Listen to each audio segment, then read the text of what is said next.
warahmatullahi wabarakatuh. Saya ulangi. Assalamualaikum warahmatullahi wabarakatuh. Alhamdulillah hamdan katsiran thayyiban mubarakan fihi kama yuhibbu rabbuna wa yarda. Asyhadu an la ilaha illallah wa asyhadu anna Muhammadan 'abduhu wa rasuluh. Allahumma shalli 'ala Muhammad wa 'ala alihi wa sahbihi ajma'in.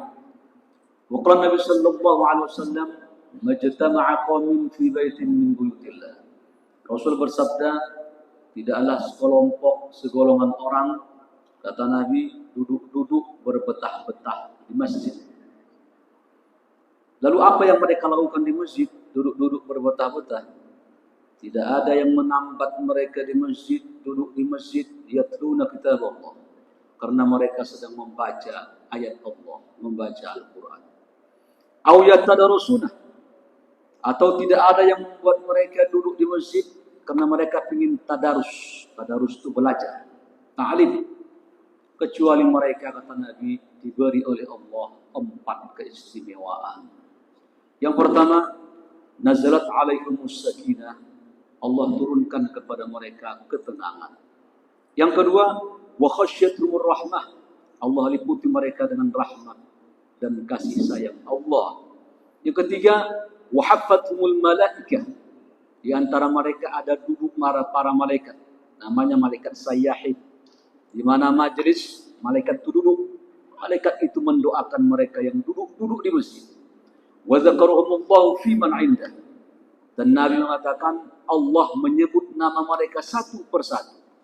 Dan Allah membanggakannya di depan para malaikat.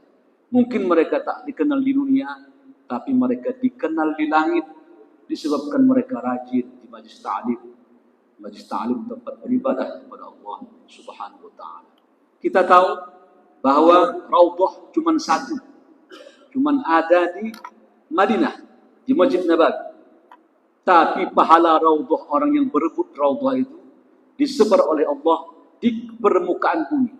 Melalui apa? Pahala Raudhah itu, artinya Raudhah itu makbul doanya, besar pahalanya. Maka makbul juga orang berdoa di Raudhah selain di Raudhah Madinah. Mana dia dan apa Raudhah selain Madinah itu? Rasul bersabda, "Idza maratum bi riyadil jannah fartau." Jika kalian, kata Nabi, melintasi taman surga, mampirlah ke taman itu, ke Raudhah itu. Sahabat bertanya, "Ya Rasul, apa yang kau maksud taman surga itu?" Kata Nabi, "Majalisul dzikir." Tempat-tempat diingat Allah, dibacakan ayat Allah, tempat itu adalah taman-taman surga. Wa majalisul ilm, dan tempat-tempat dicarinya ilmu pengetahuan, kata Nabi, itu termasuk taman-taman surga. Insyaallah semakin rajin kita ke taman surga di dunia ini, melalui ta'lim ini kita sempatkan waktu kita. Di samping kita mencari rezeki Allah, kita mencari ilmu Allah Subhanahu wa taala. Mudah-mudahan kita diberikan oleh Allah 4 anugerah tadi sesuai janji Rasulullah sallallahu alaihi wasallam. Amin ya rabbal alamin. Baik jemaah, saya menyampaikan materi yang pernah saya sampaikan dulu sebelum Covid itu. Lama betul. Tapi menurut saya ini perlu saya sampaikan, saya ulangi kembali. Ya, yaitu mengenai masalah seputar sholat. Sebab apa jemaah? Kata para ulama, ibadah itu diterima oleh Allah, syaratnya 2 saja. Yang pertama, ibadah itu harus ikhlas, tulus, murni, ditujukan kepada Allah. Tak boleh karena nggak enak, disuruh, apalagi karena malu, karena segan, tidak. Harus murni, tulus, saya sholat, saya kurban, apalagi saya haji, saya sedekah, karena Allah yang ingin saya ambil dari Tuhan. Makanya, maka nalillah yatib, wa maka nali ghairillah yanhadib. Sesuatu yang ditujukan kepada Allah, dia akan sampai. Dan sesuatu yang tak ditujukan kepada Allah, dia akan kandas di tengah jalan. Itu syarat pertama, semua ibadah harus ikhlas. Yang kedua, ibadah itu jika diterima Bapak Ibu, syarat yang kedua adalah harus sesuai petunjuk Nabi. Tak boleh mengarang-arang gitu, buat ibadah sendiri. Sehingga nanti Dalam hadis Imam Ahmad, Imam Muslim, Rasulullah Sallallahu Alaihi Wasallam menceritakan nanti di padang mahsyar itu Bapak Ibu ada telaga haud. Ya, cuman Nabi kita saja, hanya Nabi kita sajalah yang punya telaga. Nabi lain tak ada. Ciri-ciri telaganya itu kata Nabi, airnya berasal dari 2 talang katanya. Satu emas, satu perak, semacam paralon. Mengocor air itu ke telaga Nabi di padang mahsyar. Dari mana air itu? Rasulullah melanjutkan dari sungai Al-Kautsar. Dari sorga, jadi sorga itu ada namanya sungai Al-Kautsar, mengucur airnya ke danau. Apa ciri danau Nabi itu? Pertama, lebih seger daripada es. Lebih manis daripada madu. Lebih putih daripada susu. Tidaklah seseorang kata Nabi minum di telaga Nabi, la yazma'u abadan. Dia tidak akan haus selama-lamanya. Kenapa tidak haus dia? Karena Rasulullah menjelaskan Bapak Ibu, kita akan berdiri di padang mahsyar, disidang oleh Allah nanti selama 50.000 tahun. Ya. Dalam kita At-Tarikh wa Tarikh Imam Munziri dijelaskan 50.000 tahun kita ngantri menunggu kita disidang oleh Allah. Baik, suruh minum. Begitu ada yang minum, ada bagaimana Nabi Muhammad menandai umat. Ya Rasulullah, sekarang saja jumlah manusia itu 8 miliar. Sebelum kita kan manusia. Sesudah kita kan manusia. Begitu banyak manusia ini. Bagaimana engkau menandai umatmu ya Rasulullah? Miliaran begini. Jutaan aja banyak. Ini miliaran sudah. Kata Nabi, kalau ada kuda warnanya hitam semuanya. Tiba-tiba ada satu kuda, ada putih. Ada bulu sejemput bulu putih di kepalanya begini. Kelihatan nggak? Hitam. Itu ada yang putih sudah. Di sininya jambulnya ada putih. Nah, begitulah. Sini kata Nabi, sini. Begitu banyak yang gelap-gelap, sini yang putih-putih sini. Ada beberapa orang setelah sampai ke telaga Nabi diusir malaikat. Suruh Nabi minum supaya nggak haus 50.000 tahun. Ada yang diusir. Nabi bertanya, kenapa diusir? Itu umatku, aku lihat ada mughran muhajjalin min atharil wudu, ada bekas wudu di jidatnya. Nah, apa jawaban malaikat itu? Muhammad, innaka la tadri ma ahdatsu ba'dak. Orang ini diusir, kau tidak tahu Muhammad, amalan apa yang mereka lakukan setelah engkau meninggal dunia. Ini rajin ibadah, tapi suka nambah-nambah. Tak sesuai aturan Nabi. Ya. Lalu Nabi Muhammad mengatakan suhkan. Rasulullah kemudian mengusir orang. Pergi kalian. Nabi pun ikut mengusirnya. Nah, itu tadi saya bilang tadi tidak cukup rajin beribadah, tapi harus benar sesuai petunjuk Rasulullah Sallallahu Alaihi Wasallam. Mudah-mudahan dengan mengkaji dan belajar kita begini, kita tahu mana yang bersumber dari Nabi dan mana yang tidak bersumber dari Rasulullah Sallallahu Alaihi Wasallam. Baik, saya mulai pertama. Kapankah seseorang itu dianggap bisa dapat 1 rakaat dalam sholat? Dia terlambat. Makmum terbagi 2. Ada makmum muwafiq bareng sama imam Allahu Akbar. Ada makmum masbuk yang terlambat ini. Yang terlambat ini kapan dia dianggap bisa dapat 1 rakaat? Jika dia mendapatkan rukuknya imam. Ya. Jika dia mendapatkan Allahu Akbar datang dia. Allahu Akbar.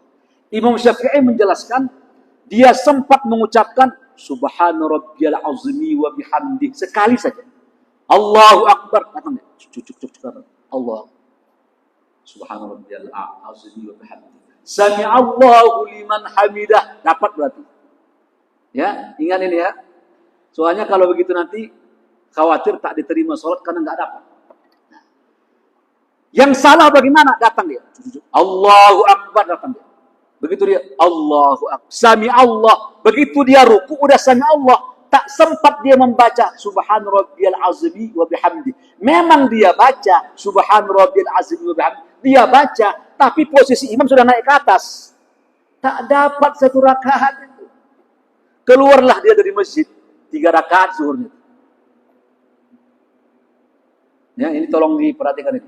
Kata Imam Syafi'i, Sempat dia mengucapkan Allahu Akbar, maksud Allahu Akbar. Subhanallahil azim wa bihamdihi. Dia ucapkan dengan tenang, satu kali saja dianggap dia sudah dapat 1 rakaat. Ya, ada yang lebih parah lagi. Datang Allah, sami Allahu liman hamidah, kata imam. Malah ruku dia. Udah tahu imamnya sami Allah, dia malah ruku. Lalu dia bareng pun salam dengan saya. Habis itu saya tegur, bang, naik dulu bang. Jangan banyak ngomong, naik. Nanti saya jelaskan. Naik ke atas dia, baru saya jelaskan. Tadi antum itu datang, ketika ilmu sudah i'tidal, baru ke ruku. Nggak dapat itu. Saya, tolong dipegang ini. Ya, ingat ini, sebab ini banyak terjadi orang-orang yang sholat begini modelnya. Ya, tak sempat subhanallah. Pokoknya ucapan subhanarabbil azim wa bihamdihi itu Bapak Ibu, itu dia baca ketika imam masih ruku. Kalau 3 kali dia baca subhanallah 3 kali, tapi imam sudah sami Allah, nggak bisa, nggak dapat. Walaupun 3 kali dia baca, sekali imam belum sami Allah dapat dia. Kalau sudah sami Allah tak dapat. Satu. Yang kedua, ketika mau ruku, ya, takbirnya 2 kali itu. Takbir terbagi 2. Takbiratul ihram, takbir intiqal. Takbir di awal ihram namanya mengharamkan semua aktivitas. Intiqal itu pindah-pindah. Caranya Allahu Akbar. Caranya Allahu Akbar. Sekali ini baru Allahu Akbar. Jangan langsung Allahu Akbar. Ini yang digarisi oleh Syekh Ali As-Sabuni, salah seorang ulama dari Syria. Dalam kitabnya At-Taharah wa Shalah digarisinya. Tanbih, peringatan. Ya. Apa itu? Takbirnya 2 kali. Jangan soalnya kalau Allahu Akbar langsung sekali, ini takbir yang mana? Ihram atau intiqal? Pisahkan. Allahu Akbar, Allahu Akbar. Ya, nah, maka begitu caranya takbirnya. Lalu berikutnya, kesalahan dalam sholat. Ketika dia berjamaah, imamnya sujud. Perilaku dia, berdiri dia begini. Berdiri dia begini. Ditunggunya naik ke atas. Ada nggak di sini begitu? Nggak ada ya? Nggak ada yang ngaku. Ya? Itu perilaku salah dalam sholat. Kata Nabi, idza uqimatis sholah. Jika kalian dengar qomat, kata Nabi. Kalau azan, tanda masuk waktu. Kalau qomat, tanda sholat didirikan. Itu bedanya. Saya ulangi. Kalau azan itu, Pak, tanda masuknya waktu sholat. Kalau qomat, tandanya sholat didirikan. Kata Nabi, idza uqimatis sholah. Jika engkau dengar qomat, kata Nabi, maka berangkatlah ke masjid dengan 3. Lihat kalimat Nabi. Pertama, famshu, berjalan. Begitu qomat lari-lari dia. Jangan. Berjalan, kata Nabi. Terus, wa'alaikumu famshu, berjalan. Yang kedua, bisakinah, dengan tenang. Yang ketiga, wal waqar, dengan khidmat. Coba, Nabi menjelaskan, Nabi ada orang ingin mengejar dia sholat berjamaah, berlari-lari dia. Sampai jatuh-jatuh kadang-kadang dari tangga. Jangan, kata Nabi, jalan. Terus, habis itu tenang. Habis itu khidmat. Fama adraktum fasol. Kata Nabi, apa saja kau temui imammu, kata Nabi, langsung sholat, ikuti langsung. Ya, dia ruku, dia sujud, langsung sujud. Dia duduk, langsung duduk. Dia ruku, langsung ruku. Jangan menunggu ke atas dulu. Enggak, itu yang enggak sampai haram bata apa, tidak. Maksudnya ini cara Nabi menjelaskan sholat yang benar. Ya. Langsung samperin. Fama adraktum fasallu wa ma fatakum fa'atimu. Hadis Imam Bukhari. Dan apa yang luput nanti disempurnakan di ujung. Nanti ada yang luput nanti kurang 1 rakaat, 2 rakaat disempurnakan di ujung. Itu ya. Baik. Itu tentang kesalahan yang sering di masyarakat. Dia berdiri, bahkan dia sempat buka WA grup itu, nunggu ke atas WA grup. Bahkan dia sempat mengirim postingan ke WA grup, kirim stiker gambar Soeharto itu yang lanjutkan. Masih sempat dia mengirim itu, ya. Tidak, kata Nabi. Semua matikan HP-nya, ya. Kemudian dia sholat, takbir langsung, apa saja dia temui imamnya, langsung dia samperin. Sebab jika tidak seperti ini, dianggap perilaku salah, walaupun tidak sampai membatalkan sholatnya. Berikutnya, melomba imam. Saya menceritakan yang nampak-nampak aja dia.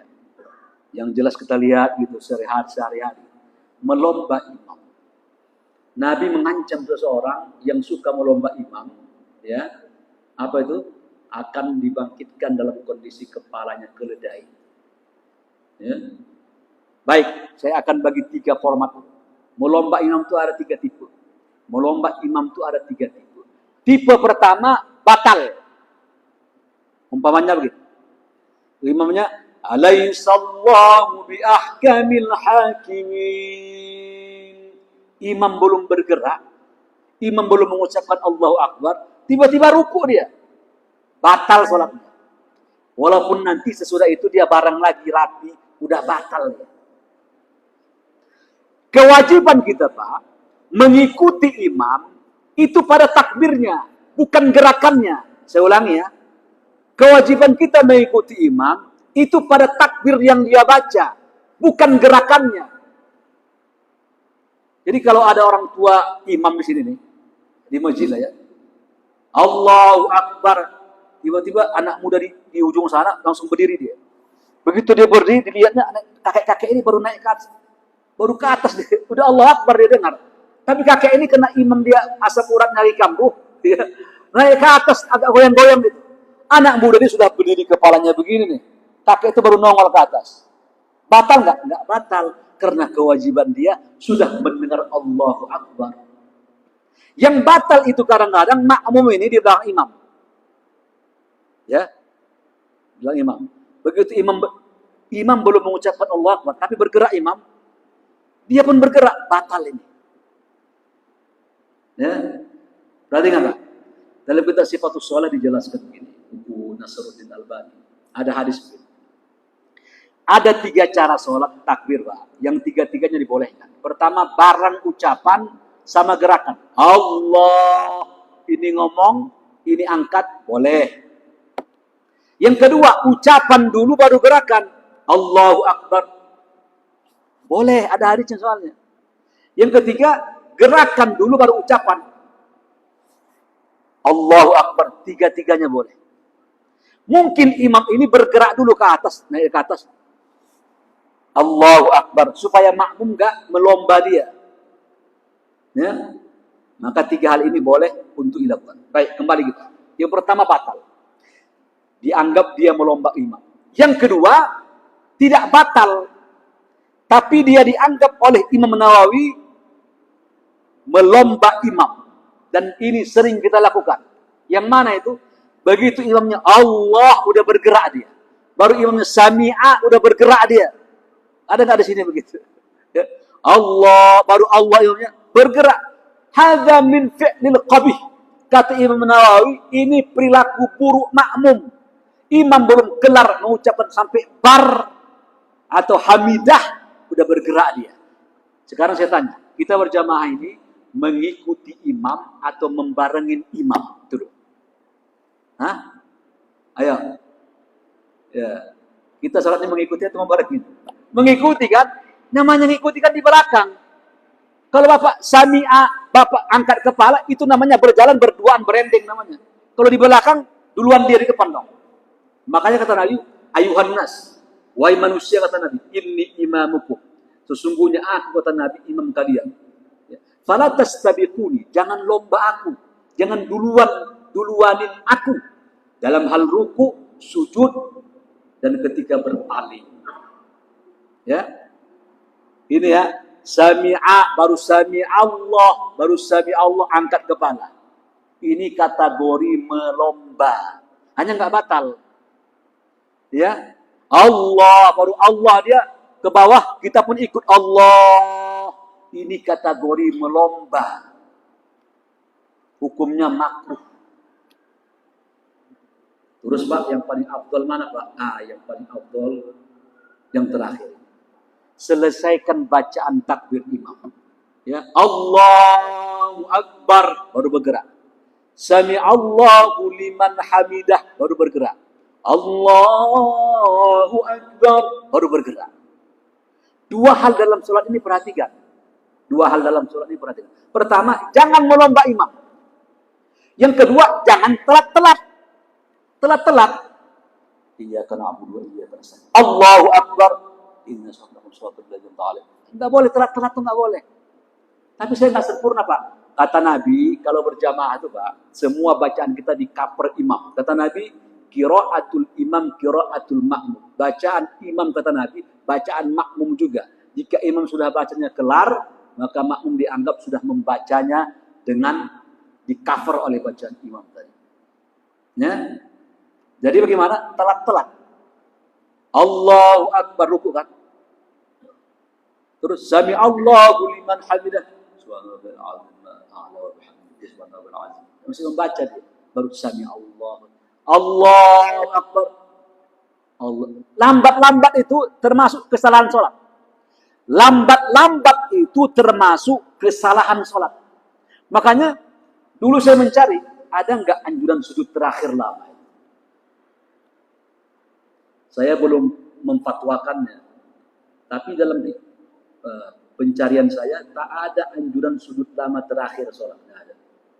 Nabi cuma mengatakan, aqrabul abd indallahi fi sujud fajtahidu biddu'a. Hamba yang paling dekat kepada Allah itu ketika sujud. Makbul doanya. Oleh karena itu kata Nabi, bersungguh-sungguh memohon. Tapi saya tidak memfatwakan dulu, karena saya takut belum baca saya. Sampai satu ketika, saya mengutip perkataan salah seorang ulama besar dari Saudi Arabia. Namanya Syekh Saleh Ibnu Utsaimin. Kata dia, tidak ada hadis yang menganjurkan sujud terakhir lama, itu nggak ada. Kalau ingin berdoa, dari rakaat pertama sudah berdoa. Rakaat kedua, rakaat ketiga, rakaat keempat. Rakaat pertama ada 2 kali sujud. 8. Bisa minta ini, minta itu dipecah-pecah permintaan. Tidak ada terakhir. Makanya Allahu Akbar dia sujud. Itu salah. Allah wa idza raka'a falyarka wa idza sajada falyasjud. Itu ada kalimat Nabi itu begini, jika Nabi sujud, kalau imam meruku, engkau langsung ruku. Jika imam sujud, engkau langsung sujud. Itu kalimat fa itu dalam bahasa Arab menunjukkan langsung. Beda begini. Saya buat contoh ya. Akala suhara. Suhara makan. Ya. Faja'a siapa? Pak Syihab. Mana Pak Syihab? Ketika suara makan, Pak Syihab datang. Begitu, bismillah. Assalamualaikum. Pak Syihab datang. Itu namanya pakai fa itu. Akala suhara faja'a Syihab. Itu pakai fa langsung. Ya. Kalau dia tak dipakai fa, ya, itu pakai fa. Kalau dia berjarak, itu summa biasanya. Akala suhara, telah makan suara, kemudian datang Pak Syihab. Itu beberapa jam itu. Atau mungkin setelah beberapa waktu. Agak berjarak itu. Itu kalimat fa sama summa. Ini Nabi katakan fa. Wa idza raka'a falyarka. Wa idza sajada falyasjud. Berarti langsung itu. Allahu Akbar. Sami Allahu liman hamidah. Sami Allahu liman hamidah. Dia masih ruku. Sami Allahu liman. Allahu Akbar. Dia berdiri ruku. Dihabiskannya bacaannya. Allah. Tidak boleh begini. Ya. Kalau engkau ingin menghabiskan bacaan Allah berkabir ingin habis, Fatihah ingin habis, ayat ingin habis, sholat sendirian aja, mau usah berjamaah. Nabi kan tahu ini. Kadang-kadang makmumnya telat, suka lambat-lambat bacaannya, makmum imamnya cepat. Kadang-kadang imamnya lambat, makmum macam-macam ini. Maka Nabi ambil platformnya, kata dasarnya. Kata Nabi apa? Innama ju'ilal imam liyu'tamma bih. Kalau engkau berjamaah, kata Nabi berimam, ikuti imammu itu. Tak ada anjuran mentuntaskan bacaan. Terus, yang tadi saya baca. Bacaan makmum, bacaan imam. Jika makmum sudah membaca, jika imam sudah membaca, maka makmum dianggap sudah membaca. Ya? Jelas ya? Baik. Berikutnya. Nanti dikutip ingat-ingat ya. Dia mau sholat, ditepuknya pundak temannya. Ada nggak dalilnya? Mengkasih isyarat.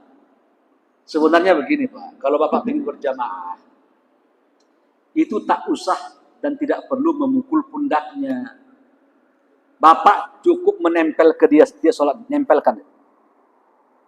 Ya, cukup berjamaah sama dia, Bapak dekat sama dia. Dulu Ibnu Abbas begitu tuh, Nabi sholat di rumah Maimunah, Qiyamul Lail, Ibnu Abbas ikut di sebelah kiri. Nabi ambil kupingnya, Nabi pindahkan ke belakang sini. Ke sebelah kanan, kan kiri nih. Nabi pindahkan ke kanan. Di situ sebagian ulama berpendapat kalau ada orang sholat diambilnya sebelah kiri, batal sholat. Kalau tidak penting-penting amat, Nabi tidak akan menunjukkan body language namanya. Biarkan aja, nggak apa-apa, sah kok. Tapi tidak, Nabi reaksi. Bahasa tubuhnya, pegang kupingnya, pindahkan ke sini. Maka kata mereka, kalau kiri tak sah. Itu pendapat ya. Tapi pendapat lain mengatakan sah, cuman tidak afdol. Baik, kanan sini. Ya, jadi di samping sini persis, serendeng. Tiba-tiba Ibnu Abbas mundur dia. Nabi dorong ke depan. Sejajar. Mundur lagi Ibnu Abbas. Nabi dorong ke depan. Setelah sholat Nabi bertanya, kenapa engkau mundur-mundur ini? Nah, begini ya Rasulullah, aku merasa tidak pantas sejajar dengan Rasulullah, Nabi Allah.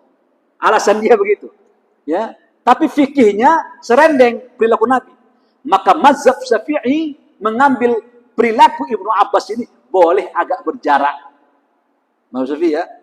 Nah, tapi jika Bapak ingin berjamaah, sebaiknya ikuti aja Nabi supaya makmum ini tahu, imam ini tahu Bapak ingin berjamaah sama dia. Dekat langsung. Nah, timbul pertanyaan, menupuk pundak itu isyarat, kan ngasih isyarat bagaimana Pak? Kan bisa nempelkan kakinya.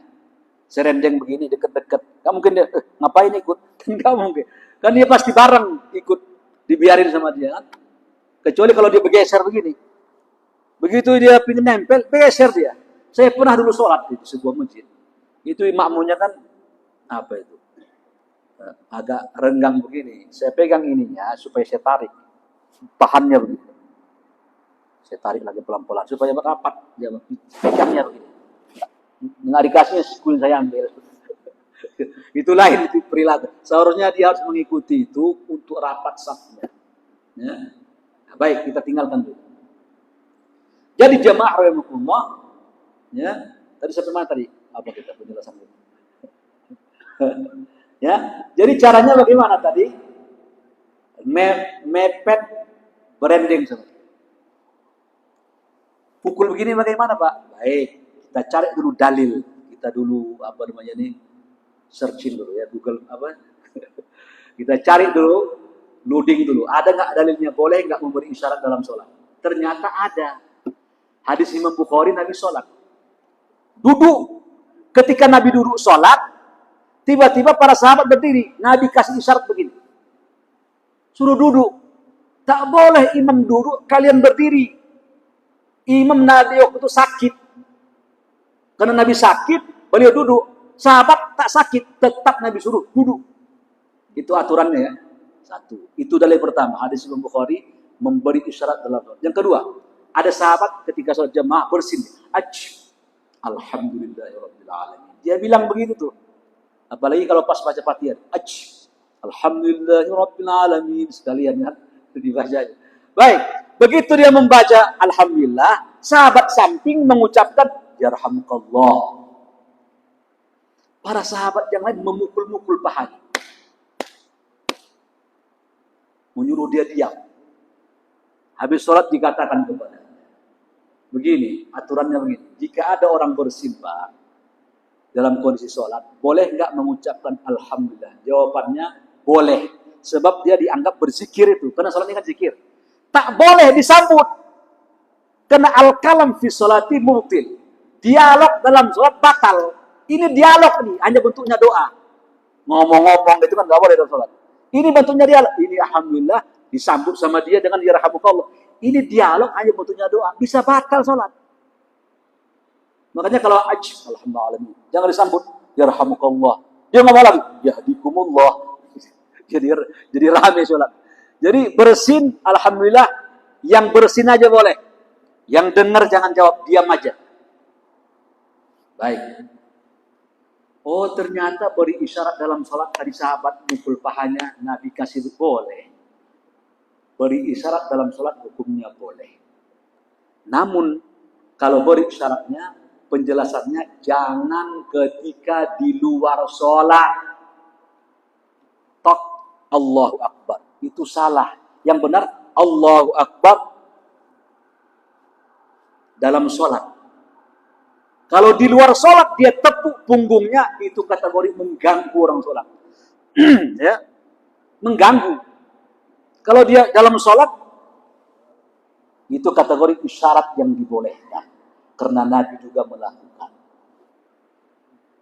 Makanya dulu ada imam di Saudi Arabia namanya Babu Takhalluf. Dia bacaannya serak suaranya. Ya, pokoknya dia hafal ayat tadi suaranya tuh lebih serak. Takhalluf. Mundur dia ke belakang, ini bergerak, maju ke depan, seperti biasa saja. Ya. Maju ini mundur ke belakang dengan gerakan yang banyak, ya ini suruh ke depan, ini maju ke depan langsung masuk ke depan. Berapa langkah sudah? Takhalluf. Jadi gerakan dalam sholat, jika dia dibutuhkan, hukumnya boleh. Nabi sholat, Muhammad kata Rasulullah, kata Jibril, di sendalmu ada najis, langsung Nabi lemparkan. Itu hajar. Ya, gerakan itu boleh. Bahkan bicara juga boleh jika dibutuhkan. Contohnya begini, saya buat contohnya. Rakaat keempat, Allahu Akbar. Sami'a dulu, Allah dulu, at-tahiyatul wabarakatuh.